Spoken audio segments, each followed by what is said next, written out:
You lodged a claim with the Human Rights Commission. Can you explain to us what that claim was? Yes, in April 2003, I put in a claim claiming discrimination under the prohibited grounds of disability based on the difference in funding between ACC and Ministry of Health. In the past 5 years, we've worked through the Human Rights Commission, then the Human Rights Review Tribunal. In March this year, we went to the High Court in Wellington. The legal case has been on 2 points. Could I compare myself to somebody disabled through an accident? And we won on that point, but we lost on the one, can the word cause be read into the Human Rights Act? The judge, however, did come out and to say that the current system is unjust, but that it is legal discrimination. Now I ask, in what 21st century Western democracy can we have legal discrimination? It's a complete contradiction in terms. So it actually means that you're going to have to change New Zealand legislation to get what you're after, doesn't it? Because at the moment, like you're saying, it's law, it's legal, so nobody thinks they have to make a change. What would you want to say to the Minister of Health right now if you were able to talk to him? I'd say this has been put in the too hard basket for too long. The government recognised in 1974 that people with illnesses were going to be disadvantaged. It was recommended both by Sir Owen Woodhouse, who did the substantive report that formed the framework for ACC of that disparity, and in 1988 Sir Geoffrey Palmer, who was then Deputy Prime Minister of the Labour government, recommended that people with illnesses be included with the same entitlements that ACC claimants receive. But sadly, before the bill could be passed, National came into power the next election and threw the bill out. So that's, it's been recognised right through, but 34 years have passed and nothing's been done.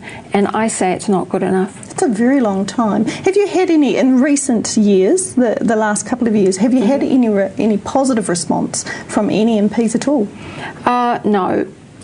Basically, it's officially put into the too hard basket. No, there has been, though, in the last few weeks, murmurings from the other parties. They were all very aware of Equity for Illness, the campaign I created. I became aware several years ago that to achieve any change, it had to be a two-pronged attack. Firstly, there was my legal challenge, but secondly, it's what can be done politically. MPs change laws, not what comes out through the court. So it's been my fervent desire to raise awareness. Healthy working New Zealanders do not understand about this until they find out the hard way. Well, if you want to make the change in the legislation, are you confident you can? And if you can, how are you going to achieve it? Well, it's through awareness of those healthy working New Zealanders. And I say rather flippantly, but it's really very true. If you're standing at the top of a flight of stairs aware a nasty illness is about to overtake you, for goodness sake, fall down the damn things first.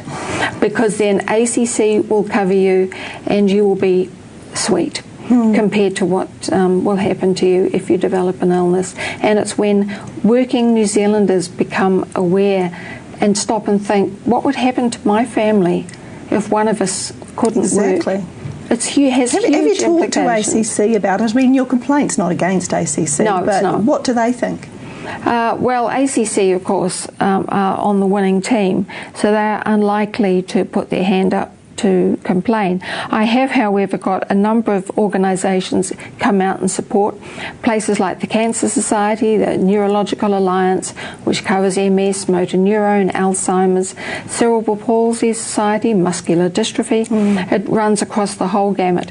The New Zealand Occupational Therapists are also very strongly come out in support, which is just brilliant, because they, as are the entire medical profession, are bound by this. The moment you walk into your GP or to the hospital, have you had an accident? Fill out that set of paperwork. If not, oh, you're on this ledger. So where to from here, and how can people offer you their support? Well, signing in to our website would be a very good start. We have manual petitions going around the country, but we also have an online petition. We have the ability for people to send email postcards through to government ministers, and we also have the opportunity for people to donate towards legal costs. I have a brilliant barrister in John Miller in Wellington who knows disability case law backwards, and he's been very supportive. That's good. So you're confident that with continued support coming forward from the public, that in the end they're going to listen?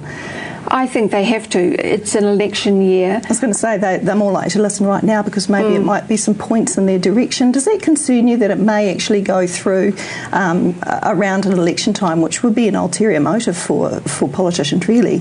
I really don't care what stimulates it finally, but it's the end result. People with illnesses and ACE and equity for illness, our mantra is that New Zealanders deserve a needs-focused, non-discriminatory health delivery regardless of how you came to be in the position you're in.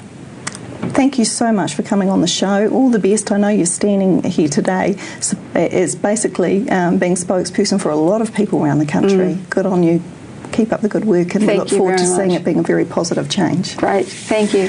Okay, that website again, equity-for-illness.org.nz if you'd like to offer some sort of support or find out about more.